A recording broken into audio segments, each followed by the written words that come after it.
welcome to the Science Faction Podcast, where science meets fact meets fiction.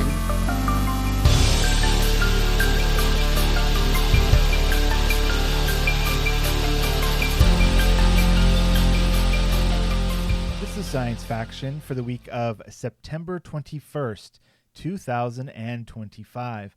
I'm one of your hosts, Stephen Dominguez, and with me tonight, two gentlemen that are definitely not forgetting about waking up Green Day very soon. This is Benjamin Daniel Ellis. You keep bringing that up. I don't want us to forget, maybe they might make a good album again someday. Oh, have the last Devon few Kraft. not been good? Oh, hi, Devon. Sorry. It just, it's fine. What's the last good Green Day album for you? The last Uno Dos Tres? No, it was probably American Idiot. Okay. Really not 21st Century Breakdown? I mean, that felt like just a redo of American Idiot, but it was still pretty good.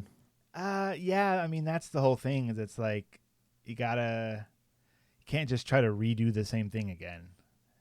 Are you also including like Foxborough Hot Tubs or any of the other Green Day adjacent things? projects?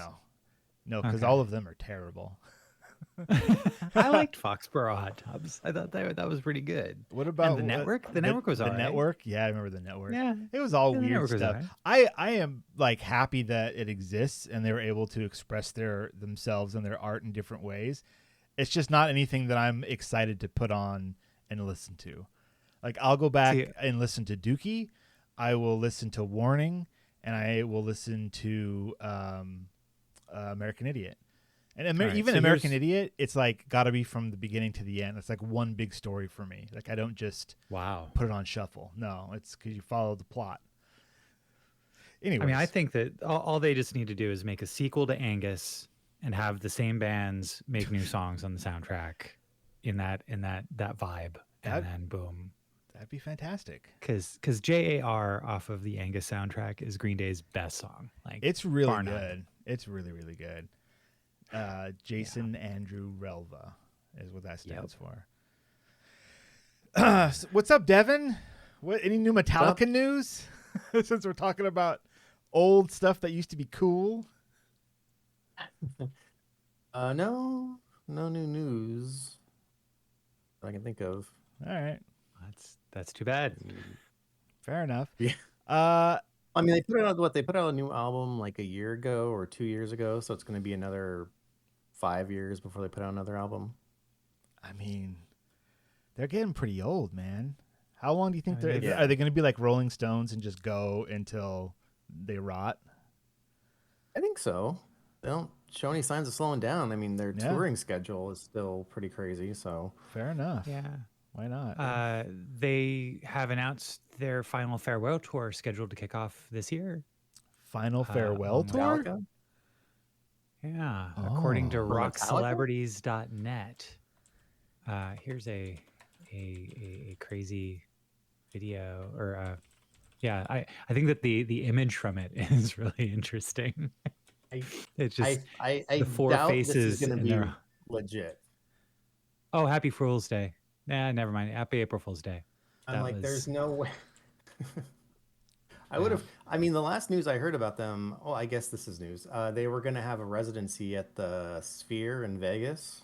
Oh, okay. Oh, which is pretty cool. I've seen the outside of it. We had a hotel room that like looked right at it, and it had a lot of cool stuff. But I've seen pictures from the inside. It's supposed to be really cool, but it's supposed to be really expensive. So the tickets are probably going to be like hundreds of dollars each. Yeah. I mean, probably worth it once, Yeah. Yeah. Anyways, Looks like they're done with their most recent tour that ended in June. They were playing with Pantera, Suicidal Tendencies, Limp Bizkit, and Ice Nine Kills. jeez, what a Nine Kills is show! pretty awesome.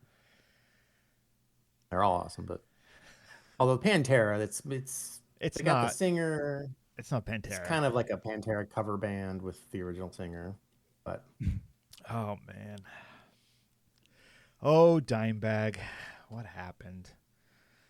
All right. Well, look, guys, I'm gonna. He got shot. I The way know. you say it that way, it was his fault. Like he OD'd or something. Oh, Dimebag, you let us all down by getting shot Just don't get shot. That's cold. I didn't know that.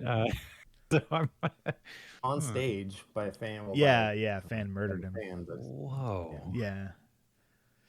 But yeah, just dodge next time.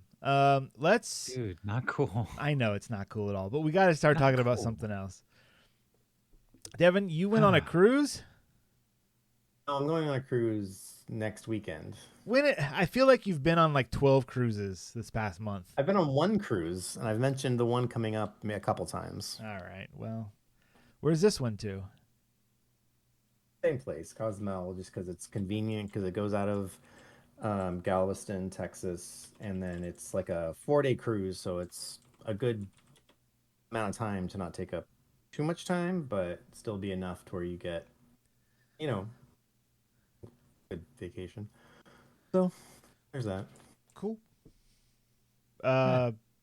Superman? I saw the new Superman. Oh, it's okay. on HBO. You guys have both seen it, right? Yeah. You guys Yeah, both, we twice. both have talked about it, I think. Well, Yeah. Yeah. I've seen it twice now. Yeah, it was okay.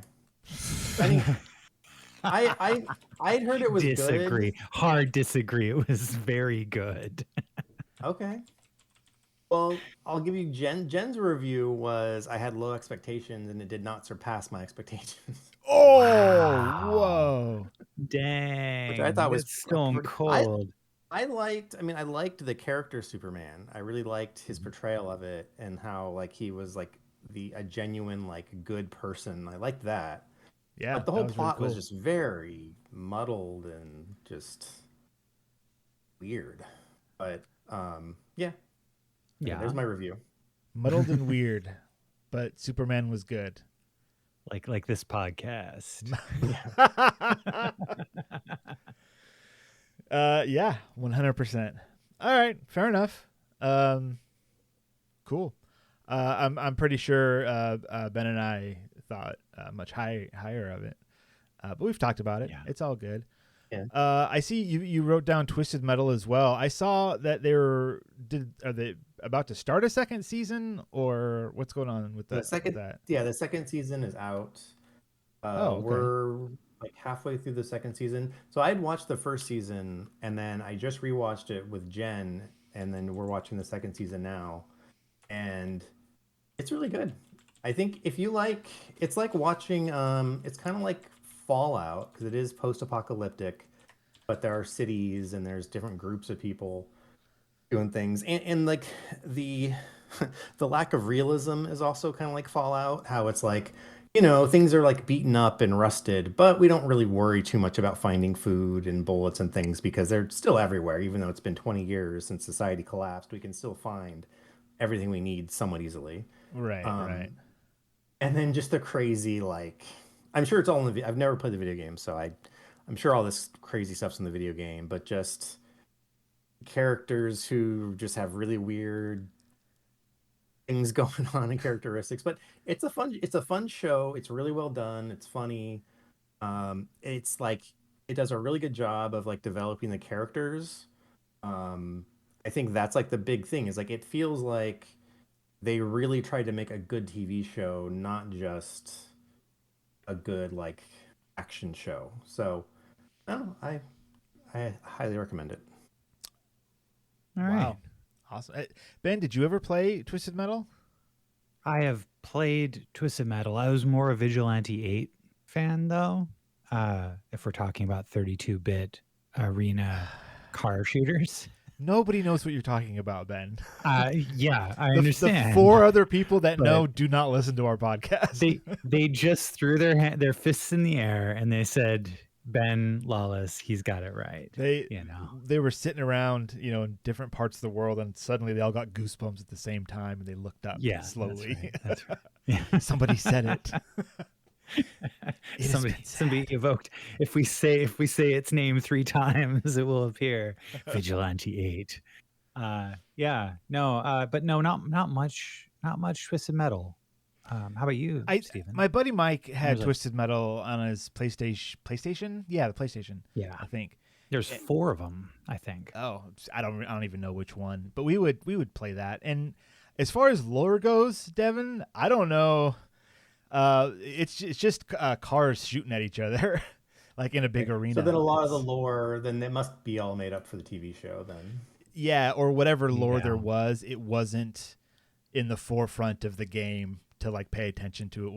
It was like a fighting game. Like pick your guy, and you're picking your car, and now go fight. It was like that. So, yeah. Oh, there's So I guess been, they must have just made up a ton of stuff for the show. Well, I Yeah, mean there have that been a allows lot them of more games in freedom the series. then. Mm-hmm. What was that, Ben? there have been a lot of games in the series. Okay. 10. There have been 10 10. games in this series. Wow. I had to count because Wikipedia wouldn't just tell me. I had to actually, but like enough that, I couldn't. But you get down to the end of the Wikipedia page, and right there, see also Vigilante 8. Let's go. So what is Vigilante 8? Because I don't know what that is. It's just another vehicular combat game. It was on the PlayStation, Nintendo 64, and Game Boy Color. And and it had a sequel, but a couple of sequels. Looks like but it's just, it's the same game, just different cars and different locations. It's not. There's a whole subgenre in that era of like car combat games. I had one called The Streets of Sim City. Where you would import your save game of your SimCity 2000 game or whatever it was, and then it built out that exact same city as like a GTA style game, except you didn't get out of your car, you just drove it around to different places, but like where the city hall was is where the city hall is, and all the residential is where you zoned them, and all that stuff. It was terrible, and I loved it. So like one thing that does set Vigilante 8 apart is that it is in an alternate 1975. So like it's got major 1970s flair to it all. So there's that. There's good cars in the 1970s. So Right. Do you happen to know if they used real cars or made up cars? Looks like made up cars. A 1972 Moth truck, 1974 Strider, 1969 Jefferson. No. Clydesdale. Nah. Yeah. Rattler. The Clydesdale, does it happen to look like the Mustang? Probably. Yeah. Yeah, I would bet I would wager $1,000 on that. All right. Yeah, Well, what else has cars and goes vroom? Oh my gosh, Yellow Taxi Goes Vroom is a new game, completely new game that looks like the games we're talking about. Like, that's from the era of the games we're talking about, because it looks like it's Super Mario 64, but it plays like it's Crazy Taxi. Like it's pretty wild, and has a very funny story, and you kind of you just get wound up, and it's a 3D platformer where you're playing a taxi. Oh, jumping when around you say these levels. wound up, it's because you have a big wind up key on the back of you, like a toy from the 1920s. Yes, exactly. Yeah. And you can go forward, you can go back, and then you can boost ahead, which kind of turns into sort of a really weird and janky jump in some cases. But it's been a lot of fun. I got it on sale recently. I've been kind of eyeing it for a long time, and right now, for the next 38 hours, so probably our patrons can jump into this. You can get it for $6.79 on Steam. But I ended up getting it as part of the Pixel Cars Go Hard bundle of it and 2 other games that were on my wish list already. Wow. Victory Heat Rally and Parking Garage Rally Circuit. Both of those look kind of cool. Yeah. They just, all 3 of them have been on my wish list forever, and they're all 3 in a bundle. So I paid like $20 and got all 3 of them, and yeah, it was pretty great. It So looks like it's but also I part of haven't- the driving you insane bundle, which includes You Suck at Yeah. Parking and Turbo Golf Racing, which is incredible. And Turbo Golf Racing is one of the best games ever made. So if you're looking to drive little cars around, Ben's your guy. Yeah, it's a very particular type of video game that scratches a very particular Ben itch. But yeah. Anyhow, you need a Yellow very- Taxi goes vroom. A very particular itch cream for that itch there, Ben. For sure. It might be petroleum based. Oof. We'll see. So But, someone that I know, I didn't know that they played games, like video games. Our good friend of the show, Christina's husband. We were Oh yeah.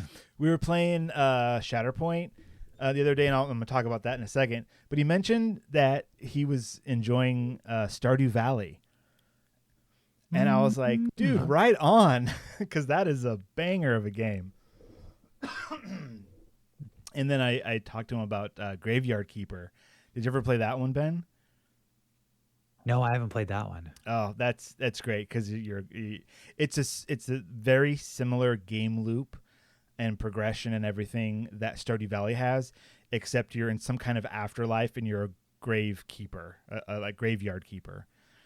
So like a talking donkey, a talking socialist donkey delivers corpses to you, and then you have to like inter them properly, and at the same time like make headstones and repair the church and talk to like there's a cult nearby, and it's all this weird fun stuff.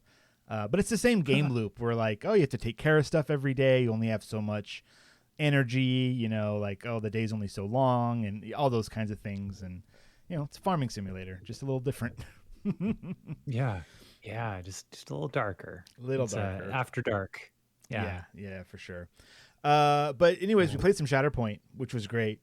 I just finished another batch of minis, and I wanted to give a couple of them a spinaroo. So I ended up playing with Lord Maul, this droid, Kraken, some B2s, Count Dooku, and Jango Fett, and the Magna droids. That was my loadout.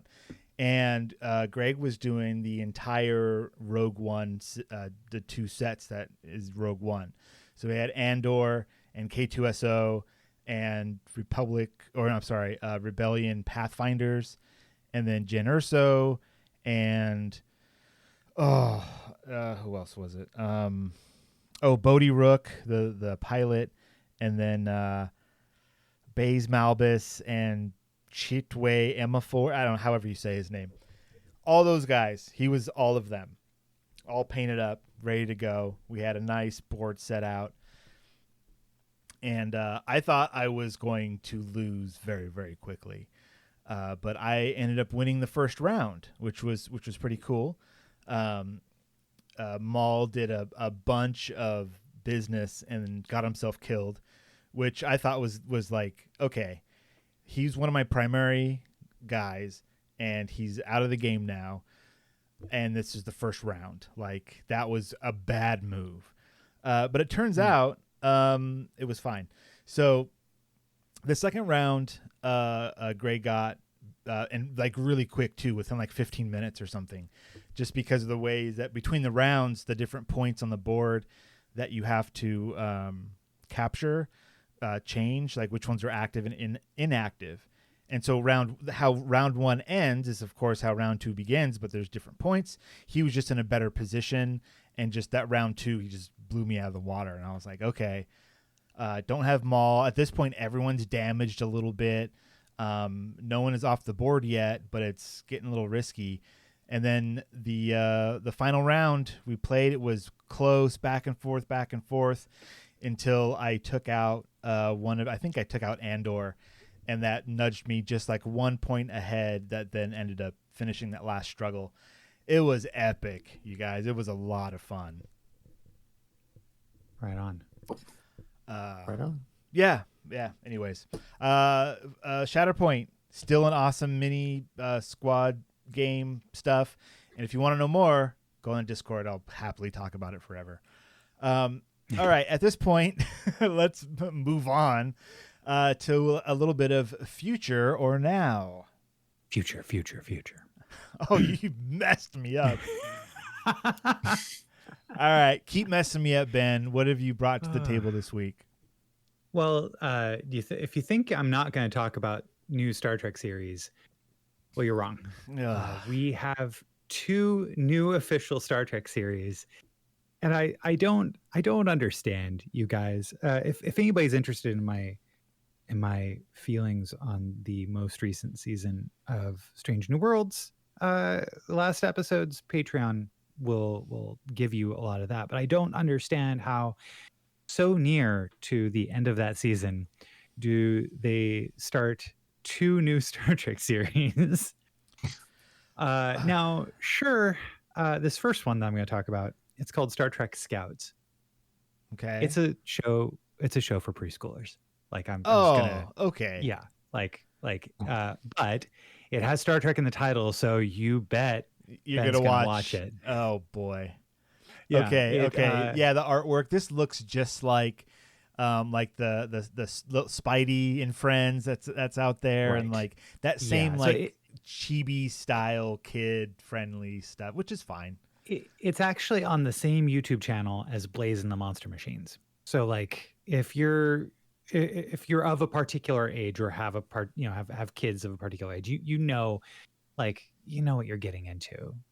Essentially this is a Star Trek flavored thing where there's a problem that happens and only these preschoolers can solve it, but they have to roll, or there's like a 4 different options of things they can use in order to solve the problem. They try one, it doesn't work, and then they try another one, or and so after 2 or 3 guesses it works, and everybody goes cheers, hooray, it's we great, did it, right? Yeah. They're 4-minute episodes. They're 3 episodes into their 20 episode run. They're made by Nickelodeon. Okay. And they are okay for what they are. They give me a lot of questions when I watch it because I expect it to be I expect it to be in something that kind of makes sense. And unfortunately there just aren't a lot of answers here. However, there is a potential weird thing that happens in episode 3, which is an asteroid is on its way to the planet, and before they fix it, before they use their transporters and deflector beams to throw stuff at it, sure, Sprocket, the Vulcan preschooler, he's drawing, and he draws a drawing of kind of the commander, and his name is JR. JR looks at this drawing and he becomes so infatuated with it. He's just like, this is the best drawing ever. I love it so much. And you can tell he's just maybe kind of vain.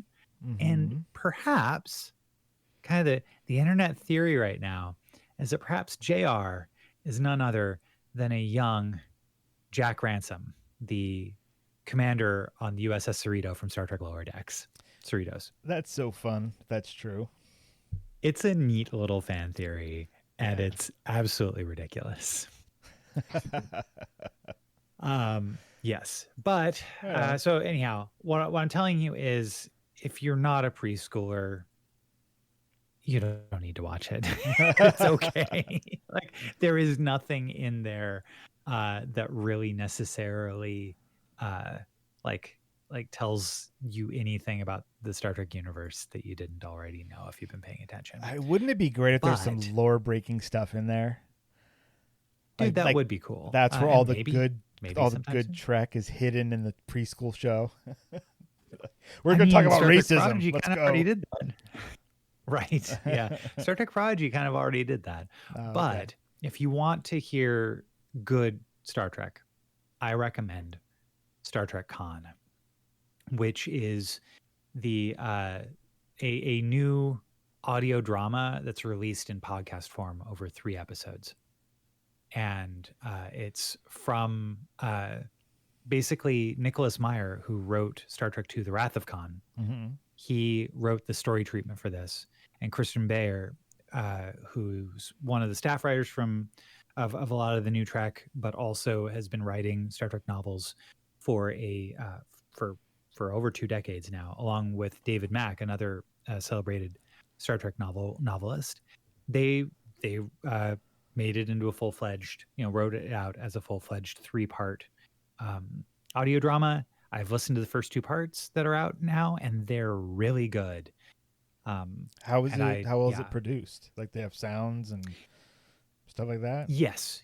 Yeah, it's an audio drama. Yeah, you knew what I meant, Devon. Come on. It's just a silent. It's like a silent film, but this is on the radio.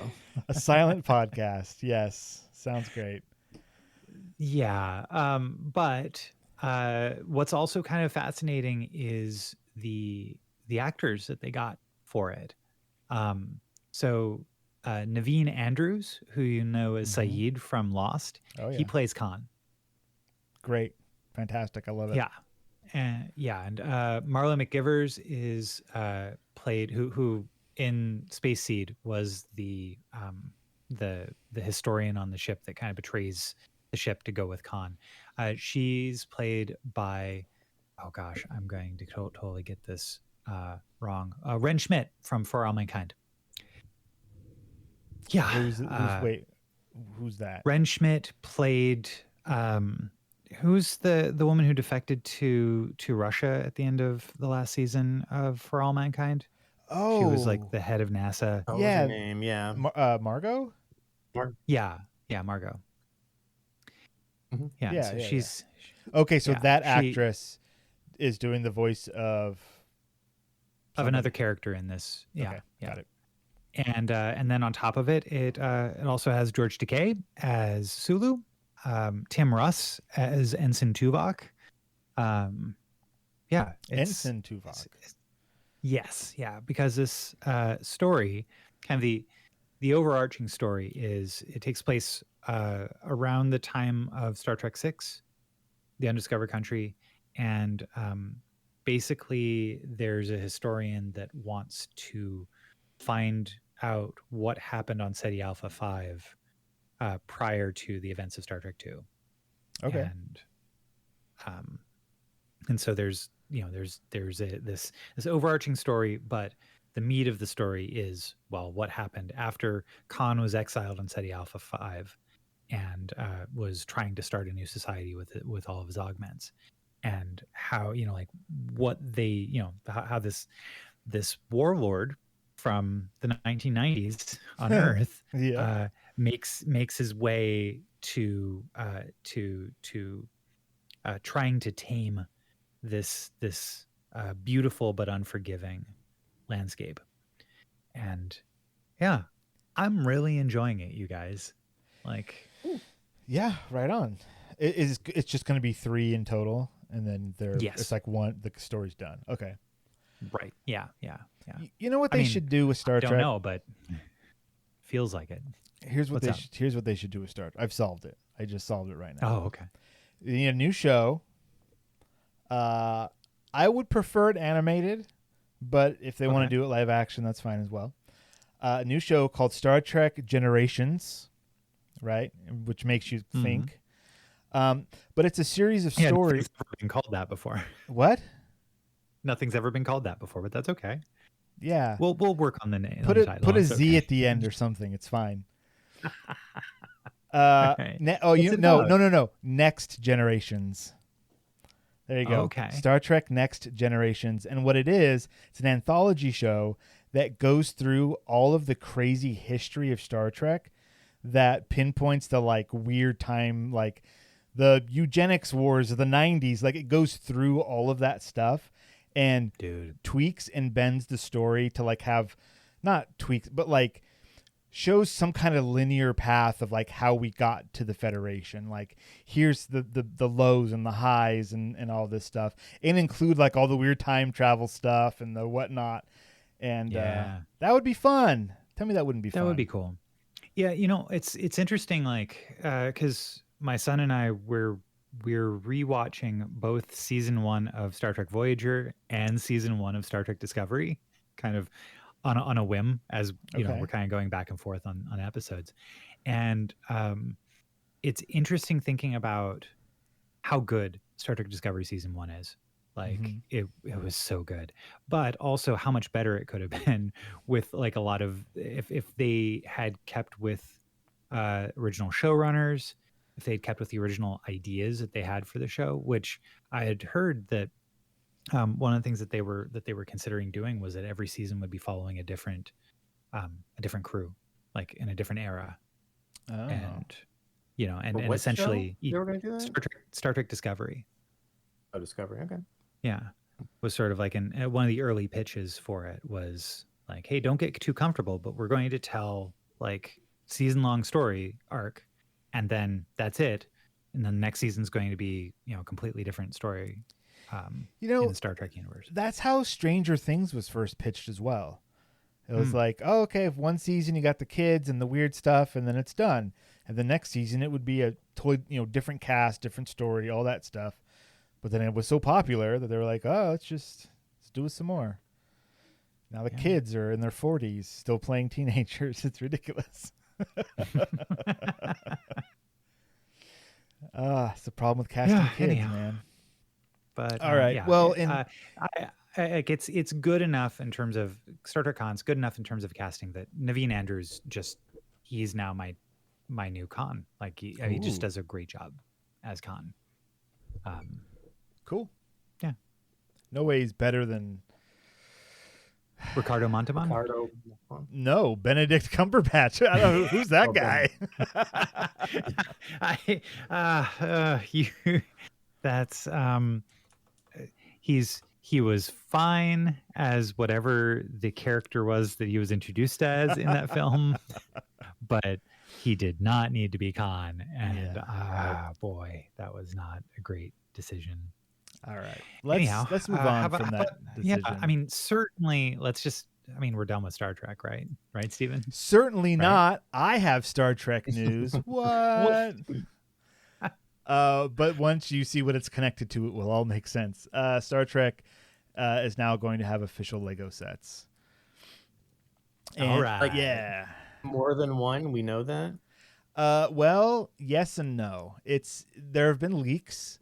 No sets have been announced officially yet. They had a little teaser. It showed a little Lego Picard guy, and it was just like, hey, just letting us know that it's coming. There were some leaks. One of them via Reddit, it shows it's the Enterprise D, the full ship with like 15 minifigs or something, like all the crew as minifigs that go along with it. Yeah, It looks the pretty face. legit, that leak. Yeah, the face of Wesley is just so funny to me on that. Like that. Okay. We can take that. Like, I think it looks pretty good as being real, right? Yeah, it's been shown it's been leaked a few different times, it sounds like, and it's the same.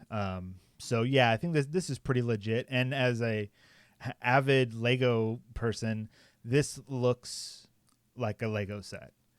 A lot of times, like once you've been around a lot of Lego sets and you look online and you see that someone's made something that looks like it could be official, a lot of times you can tell it's not. Even though it looks amazing and what they've created is fantastic, Lego has a strict rules on how it builds its sets, and there are illegal configurations that they don't allow their sets to do. So anyways, there are no red flags from me on this set. This looks like a legit Lego set to me. You've been paying attention. What's that? And you've been paying attention? I have been paying attention. The other one is possibly a Type-15 Shuttlepod with a Ensign Row minifig. That does not look legit. That looks like someone's wish list. So I wouldn't keep my hopes up for that one. Yeah.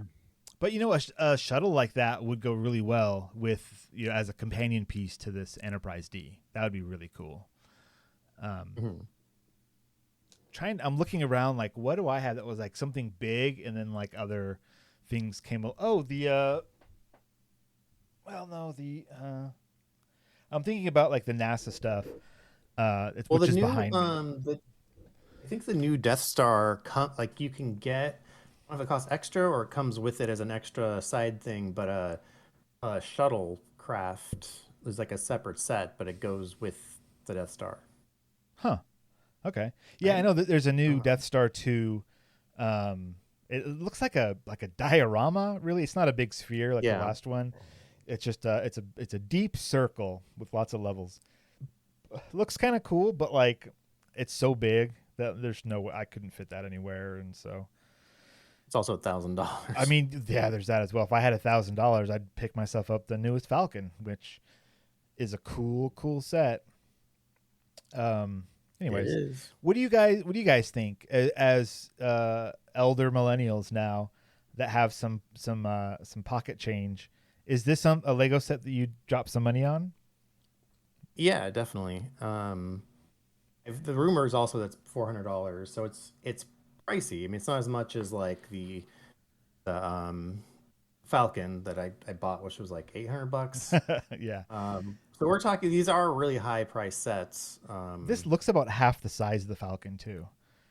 Yeah, so it kind of makes sense. Yeah, it looks pretty good. I mean, it doesn't look perfect, but that's kind of the problem with doing Star Trek is that the ships are a lot more sleek than they are in Star Wars. Because Star Wars, symmetrical and yeah, Star Wars it looks cobbled together. That's kind of the point of it, right? With more like machinery type stuff sticking out, and that really works well for Lego. But when you've got like the Enterprise D, which is like smooth, it's hard, and like the shape of it, it's hard to get right. But it looks like they did a pretty good job, and so I'm definitely excited for it. I'll buy it. Yeah, it looks good, and reportedly the saucer section also detaches. So I'm curious if that comes with its own separate stand. So that would be interesting. Yeah. Anyways, let's move ourselves right along to taking a break.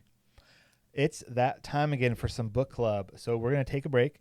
And when we come back, we're going to talk about Giants, which is how you pronounce that, by Edward Bryant, published in 1979. So read your copy, and we'll see you on the other end. So we'll be right back. You ever notice how everyone in sci-fi movies has a secret society they belong to? The Jedi, the Bene Gesserit, the Illuminati, or whatever? Well, guess what? So do we. It's called our Patreon, and if you join at patreon.com/sciencefactionpodcast, you'll get access to exclusive content, our Discord, and knowledge that normal listeners will never understand. Join us, or remain in the dark. Your call. And we're back. Hello. Oh, there you are. Jeez, come on, guys. And a big thank you to our patrons, Renee and Josh. Thanks, y'all. Yeah, you guys are awesome. Mm-hmm. Book club time. Yeah, Devon. I mean, I guess you guys did you guys read Giants? Yeah. Devon. Yeah, I kind of skimmed it a bit, but yeah, I read it. Devon skimmed it. Whoa! Fantastic. Oh my gosh, that's like that scene in Star Trek 4 where Kirk is surprised that that Spock is like giving an estimate. And, yeah. Okay. It's very funny if you've seen Star Trek 4 and know what I'm talking about. I got you, man. I bet you're correct. All right. Why am I even on this podcast? Vigilante 8, fans, let's rise up. We'll start our own Vigilante fans rise up. 8 and Vigilante 8 fan cast. You and the three other guys, do it, man. All right, what are we reading next week? Just Ben and I, because Devon's gonna go off sailing around the world, doing whatever. But yes, you and I, Ben, what are we reading next week? This is the 1971 Nebula Best Short Story winner. Good News from the Vatican by Robert Silverberg. And the basic gist of it, from what I gather, is that there's essentially there was an election of a robot to the position of Pope of the Church of Rome. The Church of, did you say Rum or Rome? Rome. Rome. Okay. Rome. I was like, the Church of Rum. Yeah. Sign me up. I'm excited The Church now. of Rome, as in the B-52 song. Yes. Again, you and your 4 friends understood that joke. Fist in the air. Let's go. Maybe Greg gets it. I don't know. He gets weird stuff. Rome, if you want to. Roam around the world. But this week, it's Edward Bryant's Giants. Yeah, why is it spelled that way? Well, so it's G-I in lowercase and then A-N-T-S in uppercase. Yeah. Because it's about gigantic ants, you guys. Is it though? It is. It is both at the beginning and the In end. a way, yeah. Yeah, it totally it's is. It's both a It's actually problem pretty clever. and a solution. All right, guys. Well, walk us through it. Sure thing. Go for a bit. All right. Yeah, let's go. So this I could do it. this well, you just skimmed over it, Mr. Kraft. You do it. Well, I could do it, but no, you do it. Okay. I could do it. I got the gist of it. So Vigilante 8 follows like 8 different drivers in 1975. Wow. All right. Okay. So Giants. Basically, this is a story about there's an old man. He's in his 70s. He's a like molecular biologist, I think. Possibly. Am I right or wrong? Yeah. I don't think the story knows. Okay. But the basic idea here is that he's old and he falls asleep and he has a dream. And in the dream, he's out in the middle of the desert and there are these giant ants. And one of them basically chomps into his daughter and just mutilates her, and she dies. He wakes up to a home invader that has come into his room, and but looks like kind of at first looks like it was his daughter, except cut back to the real world in this story, and he never had a living daughter. The basic idea here is that there was a project that was a some kind of what do you call it, like a classified government project that that kind of had something to do with ants. And a lot of people were thinking it had something to do kind of with the big movie that came out in like the 50s called Them, which was about giant ants eating people. And he's like, no, the truth of it is quite different. And hey, heck, I'm old enough. You're, like, I'll tell you. Let's go. And they go out to lunch, and essentially then takes, he takes her to this facility where he shows her like, hey, we're running these specific experiments on these ants that are eating anything that they can find. And my wife, who was 8 months pregnant, was eaten alive by some of these ants, and it was terrible. And I have vowed to find a way to get back at the ants and make sure nobody else is being hurt by them. But basically, they swarm people. Oh, hold on. Eat it. Wait, she wasn't eaten by the ants. She wasn't eaten by the ants. She had an allergic reaction to the ants. That's right. She died of anaphylactic shock. Yeah, because I was waiting for that too, but it was like, no, this is more like realistic. Like, yeah, she was bitten by these ants and then died from the shock. Yeah. Right. So he's like, we've got a plan now. to take care of these ants, because they are starting in South America, and it's just a matter of time before they're going to make their way to North America, and get out of the jungle and become a real problem for a lot of people. And the woman asks him, like, well, what does that have to do with giant ants? And he goes, here's what's going on. If you double the size of ants, you quadruple the size of the tissues and systems inside the body that need, like the lungs, that like that's what's needed in order to keep a doubled the size of the ant alive. You keep on doubling the size of the ant, and it will get crushed by its own weight. So the way that we're going to law. the way that we're going to fix this is we're actually going to to make giant ants that just are destroyed by gravity. That's cool. Yeah. Yeah. You always hear about, or I've seen things where they analyze like the idea of having large insects when you see like old 50s movies with giant insects, and then, you know, the science is like, well, actually that wouldn't work. They're evolved to exist at their scale, and their biology does not work at a larger scale, just because of the inverse cubed law. I got a little story about this. A little quick detour. In my either 7th or 8th grade, I forget which, I want to say 7th grade math class, was around the time that Starship Troopers came out. And we were learning about the square cube mass law stuff. And he was like, the math teacher was cool. I don't remember his name or anything, but I remember he was a nice guy. But he was like, you know, hey, everyone knows about this movie.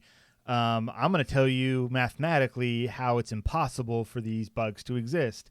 And he explains the whole square, you know, the law. And like, I got it, but I was also a little upset because these were not Earth bugs. These were aliens. So I rose my little hand up and was like, in a fist. In a fist. 28 fans, let's rise up. I said, 7th grade math class, we write at dawn. No, I and I said, I was like, hey, actually, I didn't actually, these are aliens, and they have a biology different of that of the insects on Earth. And, you know, I had like a little spiel. And this is one of those, there's no way this happened. The class cheered, actually. They were like, yeah. But all in a very playful manner, because the teacher was cool. The teacher was like, yes, okay, you got me there. He's like, but you understand the math, right? And I was like, yeah, I get it. So that was just a fun thing. It's been all downhill ever since. I've been chasing that high, you guys, since 7th grade. Man, school can be cruel, but some days, you know, the dweebs win, man. Sometimes us nerds get one. Okay, so their plan in this is to say we can't genetically kill them. So instead we're gonna genetically make them get so big they kill themselves. Yep. Okay. And evidently it works. You know, and there's a few other things that happen in terms of like the character progression of the main characters, but that's kind of the general gist of it all. I mean, there's like there's a little bit more to the story. Like, yeah, you got the general gist. But this is a very late 70s coded story. There's like just reading this, it like reminded me of like 1970s like spy thriller TV shows. You know what I mean? Like I guess not. It just had this weird vibe to it where it wasn't, you know, different. This is a different style of sci-fi, because they're referencing movies, they're you know, current-ish movies. There's no like unbelievable piece of science fiction. There's nothing like oh, the super intelligence flew off into the other galaxy. Like, there's nothing like that in there. It's very grounded. I don't know. The fact that the old man's Volkswagen is featured so prominently. It's the girl's Volkswagen. It's hers. I thought it was his. Yeah, no, it's Oh, okay. hers, and she drives it. She drives it like a Ferrari at one point, because, yeah, and she's like, I think that part of it just has to do with the fact that he's old, has a lot of nostalgia for the old days, but she connects with him because she also has an affinity for older things too. And so Oh. they've got a pseudo romance going. Yeah, which to me felt like it was completely unnecessary. Well, but is it Right. like she reminds him of the daughter he could have had, or is it more romantic? I mean, they pretty well Well, established the she daughter thing. she also, so whether it's romantic to him, I think that to him she reminds him of the daughter it could have been. Mhm. But to her, she kisses him on the mouth. Like, Yeah. Yeah, like he doesn't do anything with that. He's just, but yeah. So, and then the story ends with kind of a weird, like, 12 hours later, 18 hours later, 12 days later, 22 days later, 27 days later. Like, this really quick catch up of, like, and here is what ended up happening. Which, again, I feel like it's not necessary. Like, it just, like, wraps up the story in a way that doesn't allow your mind to explore possibilities. I think it's helpful to mention that the ants, like, that this fought the ants, and it's the world was saved for a while anyway. For now. Yeah. As for everything else, it's interesting because the home invader, she comes back and she smashes a stained glass picture that kind of is mentioned a couple times in the story. That's like a double helix that his wife had gotten him on their first anniversary. Yeah, his 40th birthday, their first anniversary. Yeah, and I don't understand the significance of it, but it obviously was significant to the author, Yeah, there's some, like I'm saying, there's some bits in here where it was like almost like red herrings or just not fully developed ideas. Like it feels like, yeah, like you're saying, there's something there, but I'm not sure where. Like, it's mentioned a few times, but there's no other connections, and it doesn't really have any bearing on the plot in general. I don't know. Right. I don't know what it meant. Thus, I was able to take a lot of liberties in my synopsis to take 22 pages down to about 2.5 minutes. So, I mean, so for us, maybe this isn't the greatest story, but what did this win?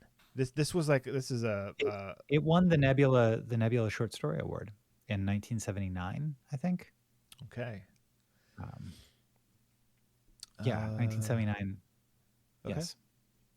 Well, fantastic. And so, yeah. It's because I think that go ahead. The idea behind it, I think the idea behind it of just like using the square cube law as a weapon is really cool. Like, that's very neat.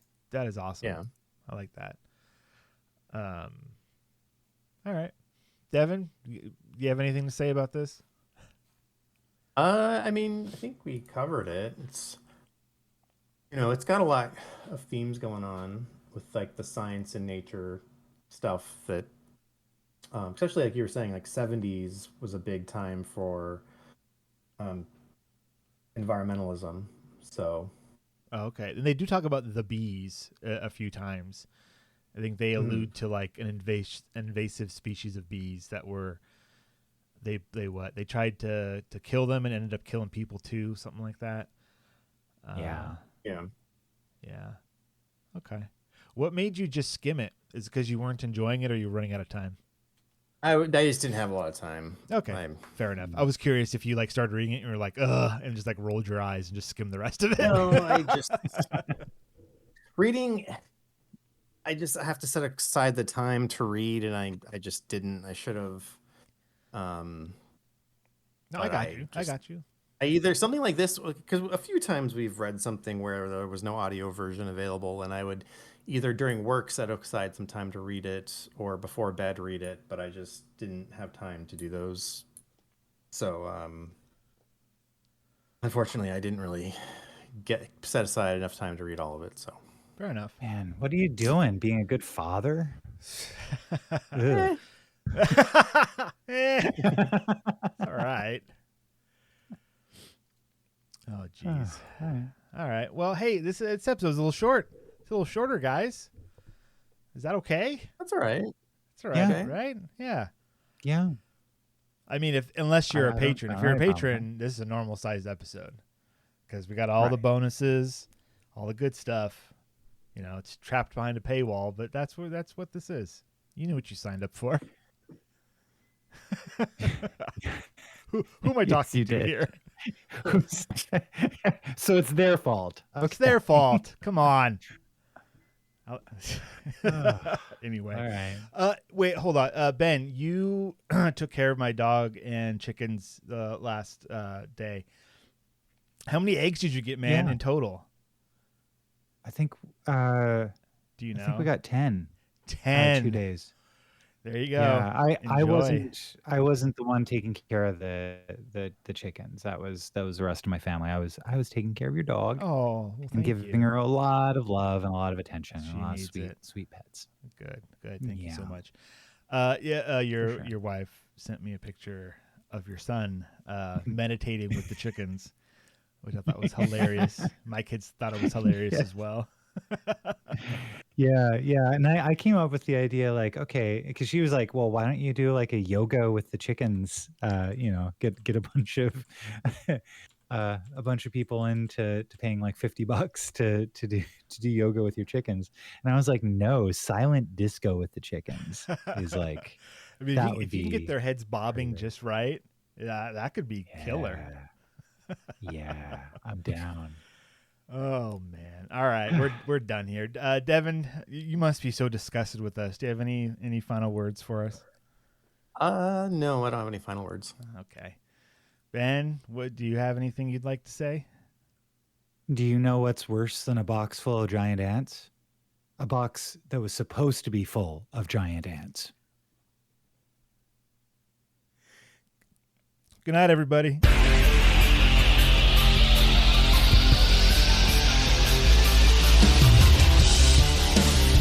This has been the Science Faction Podcast. Tweet to the host at SciFact Podcast. Email them at sciencefactionpodcast@gmail.com and visit sciencefactionpodcast.com for more episodes.